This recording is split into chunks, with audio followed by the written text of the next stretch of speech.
ఒకవేళ అలా ట్రీట్మెంట్ ఇస్తే అబ్బాయిగానే ఉండిపోయిన సందర్భాలు ఉన్నాయి, ఎవరన్నా జరిగి ఉంటుందా అది? కొంతమంది అయినా అలాగే ఉండిపోయి ఉంటారు. లేదండి, ఇప్పుడు మీ ఏ డాక్టర్ని మీరు కన్సల్ట్ అయినా కూడా దీనికి మెడిసిన్ అనేది మాత్రం ఉండదు. కౌన్సిలింగ్ ఇచ్చి ఇలా మారు ఇలా ఉండని చెప్పినంత మాత్రాన అది ఆ సమయం వరకు మాత్రమే. హార్మోన్స్ అయితే చేంజ్ అవ్వలేవు కదా, హార్మోన్స్ చేంజ్ మన ట్రీట్మెంట్ మెడిసిన్ ఏది కూడా ఉండదు. అలా బలవంతంగా పెళ్లిళ్ళు చేసిన వాళ్ళకి విడాకులు అయ్యి ఎన్నో అవమానాలు పడుతున్న వాళ్ళు ఉన్నారు, ఎన్నో బాధలు పడుతున్న వాళ్ళు కూడా ఉన్నారు. కాబట్టి ఇంకా బెటర్ సొల్యూషన్ ఇస్ మీరు డైవర్ట్ అయిపోవడం. లేదు, ఇప్పుడు ఒక హార్మోన్ అబ్బాయికి ఒక అమ్మాయిల హార్మోన్స్ అంటే ఇలాంటి హావభావాలు ఉన్న వ్యక్తుల్ని మారమని మేము ఎక్కడ చెప్పట్లేదు.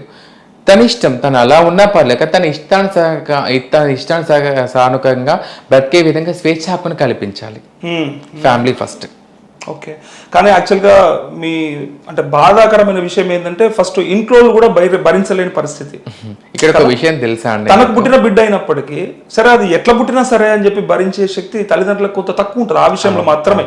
వేరే ఏదైనా సరే అంగవైకల్యం ఉన్నా భరిస్తారు, కాళ్ళు లేకున్నా చేయి లేకున్నా వాడికి సరిగ్గా ఏ అవయం సరిగ్గా లేకున్నా భరిస్తారు. కానీ వీడు ఇంకో రకంగా పుట్టిండు అనేసరికంటే ఇంకా అసలు వాడిని వదిలించుకునే పరిస్థితి ఉంటుంది చాలా. ఇప్పుడు చాలా వరకు మనం చూస్తున్నాము, పుట్టిన వ్యక్తి ఒక వికలాంగుడు అయితే తను ఎలాగున్నా పర్లేదు నా కొడుకును పెంచుకుంటా అంటారు. కానీ అదే మేము ఇలా ట్రాన్స్ గా ఒక హావభావాలతో పుట్టిన వ్యక్తిని మాత్రం ఎందుకు హక్కునే చేర్చుకోరు?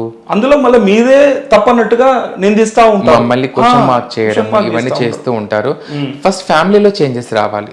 ఫ్యామిలీలో ఇప్పుడు ఒక అవయవాలు ఎప్పుడు పుట్టుకతో వికలాంగగా పుట్టినప్పుడు అతన్ని ఆదరించినప్పుడు మమ్మల్ని కూడా అదే విధంగా ఆదరించాలి. ఎందుకంటే మాకు కూడా మనసు, మేము మనుషులమే, మాకు పేరెంట్స్ తో లైఫ్ రీచ్ అని చెప్పేసి అని ఉంటుంది.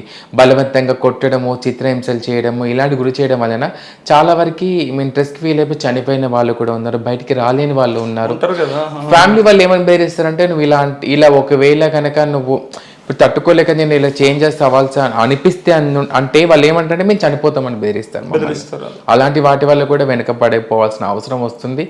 సో అంటే ఇక్కడ మేమేం కోరుకుంటున్నామంటే ప్రతి ఒక్క ఫ్యామిలీ పేరెంట్స్ని మేము అందరికీ అదే చెప్తున్నాను, మాకు మనసు అనేది ఉంటుంది, మేము మనుషులమే, మాకు ఫీలింగ్స్ ఉంటాయి, మాకు నచ్చినట్టుగా మమ్మల్ని బతికే స్వేచ్ఛ హక్కుని కల్పిస్తే మేము కోరుకుంటాం. అది ఒక్కటే మేము అలా కనుక మాకు అవకాశాలు కల్పిస్తే మేము ఉన్నత శిఖరాలు అందుకుంటాం మేము నిజంగా. అంటే ప్రతి ఒక్క పర్సన్ తను ట్రాన్స్గా మార్చమని చెప్పి ఏ ఫ్యామిలీకి చెప్పట్లేదు.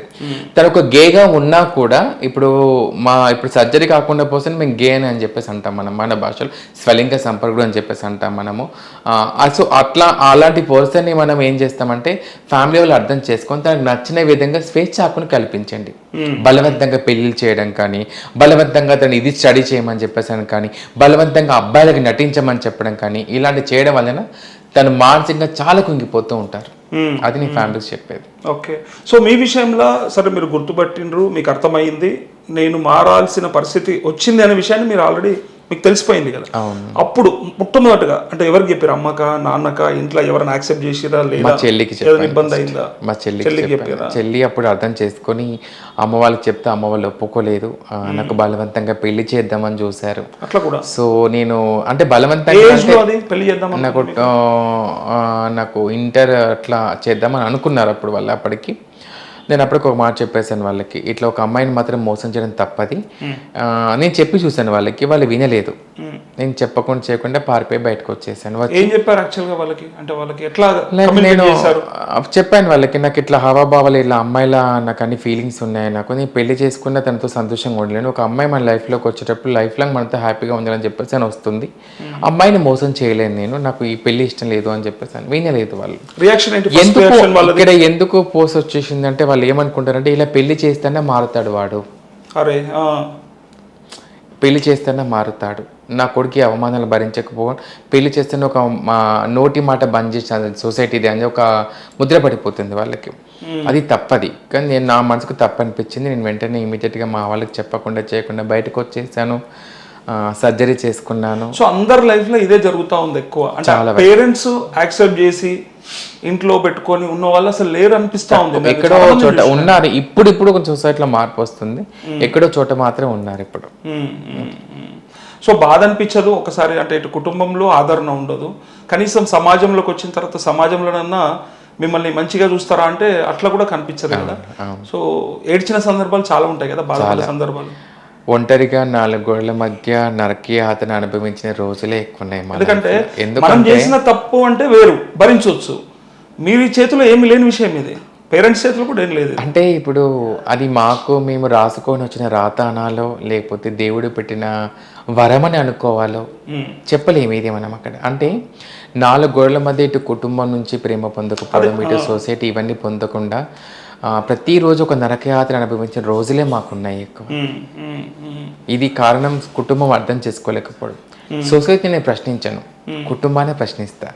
నా కుటుంబం కనుక నేను అర్థం చేసుకుని నన్ను ముందుకు కానీ నడిపిస్తే సొసైటీతో నాకేం పని? స్కూల్కి వచ్చి నా కొడుకు చదివించే విధంగా నాకు మీరు పాఠాలు చెప్పండి అంటే చెప్తారు కదా వాళ్ళు.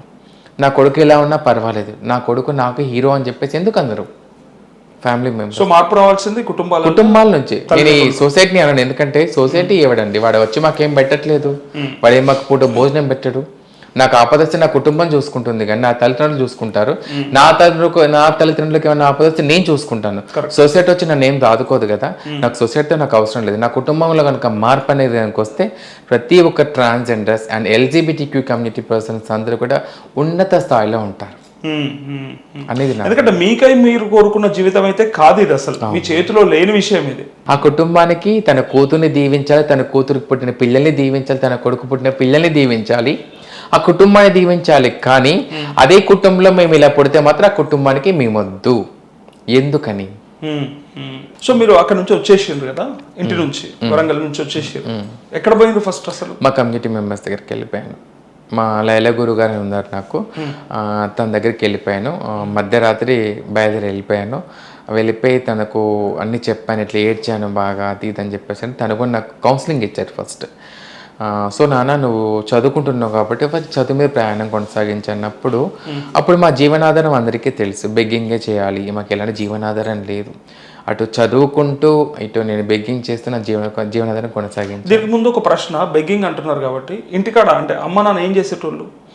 మా అమ్మ నాన్న చాలా మిడిల్ క్లాస్ ఫ్యామిలీ. అమ్మ ఇంట్లోనే ఉండేది, నాన్న హోటల్లో కుకింగ్ చేసేవాడు. పిల్లల్ని చూసుకోవడానికి తను ఏదో ఒక ఉపాధి మార్గం వెతుక్కొని హ్యాపీగా ఉన్నాడు ఫ్యామిలీలో. సో బెగ్గింగ్ అనే విషయంకి వచ్చేసరికి నీకు భయం అనిపించలేదు? అంటే అంతకంటే ముందు మీకు అది కనీసం తెలియని కూడా తెలియదు, వేరే అట్లా వస్తే ఇబ్బంది పడతారు కదా, ఇంట్లో ఎవరన్నా అడుక్కోవడానికి వస్తే వాళ్ళని చాలా చీదరింపుతో ఉంటుంది కదా బిహేవియర్. సో అరే నేను ఇలా వెళ్ళాల్సి వస్తే నాకు ఇది కూడా తప్పదు అని అనిపించిందా? అంటే భయం వేసిందా? చాలాసార్లు బాధపడ్డాను. అడుక్కునే అంటే ఇప్పుడు ఒక అబ్బాయి షర్ట్, ఒక పాయింట్ షర్ట్ ఇప్పేసి ఒక చీర కట్టుకొని రోడ్డు మీదకి వెళ్తున్నాను అంటేనే నాకున్నవన్నీ కూడా బంధుత్వాలని, కుటుంబాలని, ఆ తర్వాత సొసైటీని, నా ఫ్రెండ్స్ని అందరినీ కూడా పక్కకు పెట్టేసి నా జీవితం కొనసాగించాలి. అక్కడ నాకు ప్రశ్నగానే ఎదురవుతుంది ప్రతిరోజు కూడా. మనకు ఒప్పుకోదు కదా ఆత్మ కూడా, పని చేయాలా? కానీ తప్పదు. అంటే నేను ఇలా బ్రతకాలి అంటే తప్పదు. ఎందుకంటే మాకంటూ గవర్నమెంట్ ఎలాంటి ఎంప్లాయ్మెంట్స్ ఏం కల్పించలేదు, రిజర్వేషన్ అనేది ఏమీ లేదు మనకు. లేకపోతే మాకంటే ఏదో సపరేట్గా ఇలాంటి జాబ్ చేయాలి లేకపోతే ట్రాన్స్జెండర్స్కి ఇలాంటి వర్క్స్ ఉంటాయి అని ఏది లేదు అక్కడ. అంటే ఏదైనా పని కానీ ఇంకేదైనా వ్యాపారం కానీ బిజినెస్ కానీ మనం పెట్టుకునే అవకాశం ఉంటుంది కదా? ఉంటుంది. అట్లాంటి చోట కూడా అవమానాలు ఎదుర్కొన్నాం మేము. అవునా? అట్లాంటి చోట అవమానాలు ఎదుర్కొన్నాం. ఏదైనా ప్రోడక్ట్ చేసిపోతే హిజ్రాలు తయారు చేసిన ప్రోడక్ట్ తిన్నామంటే మేము కూడా ఇలాగ అయిపోతామని అలాంటి సొసైటీలో కూడా ఉన్నాం మనం. అట్లాంటివి కూడా. కానీ ఇప్పుడు చేంజెస్ వచ్చింది. మా వాళ్ళు కొంతమంది క్యాంటీన్స్ పెడుతున్నారు, కొంతమంది ఎంబ్రాయిడింగ్ వర్క్ అని, తర్వాత రకరకాల ఒక ఎంప్లాయ్మెంట్స్. కార్పొరేట్ కంపెనీస్ లో HR ని చూసాను. అవును, ఇప్పుడు ఉన్నారు. అదే ఉన్నారు మంచి కంపెనీలో. సాఫ్ట్వేర్ కంపెనీలో ఇప్పుడు ఫస్ట్ అంటే మేల్ ఫీమేల్ కేటగిరీతో పాటు అదర్ కేటగిరీ ఇచ్చారు కదా. సో ఇప్పుడు దాంట్లో కూడా ఇప్పుడున్నది, ఒకప్పుడు లేదు. నేను వచ్చినప్పుడు ట్రాన్స్ గా మారినప్పుడు ఇలాంటివి ఏవి లేవు. అసలు మమ్మల్ని చూసినప్పుడు మా పక్కన కూర్చోడానికి కూడా ఆలోచించేవాళ్ళు ఒకప్పుడు. కానీ ఇప్పుడు కొంత చాలా చేంజెస్ వచ్చింది, చాలా వరకు చేంజెస్ వచ్చింది. ఇప్పుడు చూసినట్టు చూడట్లేదు ఎవరు. కొన్ని కంపెనీస్ మాకు ఎంప్లాయ్మెంట్ అవకాశాలు కల్పిస్తున్నాయి, కార్పొరేట్ కంపెనీస్. తర్వాత సాఫ్ట్వేర్ కంపెనీలో మాకు సపరేట్ కేటగిరీ ఇచ్చాడు మాకంటే మేము చేసుకోవడానికి. లైక్ అట్లాంటివి ఉన్నాయి. ఇంకా మార్పు రావాలి ఇంకా. అంటే ఎట్లా అంటే ప్రతి చోట కూడా ఒక ట్రాన్స్జెండర్ వ్యక్తి ఉండాలి అనేది నా ఫీలింగ్. ఓకే, సబ్స్క్రైబ్ చేయండి. Please do subscribe to Please like, share and subscribe to top Telugu TV. Top Telugu TV. Top Telugu TV.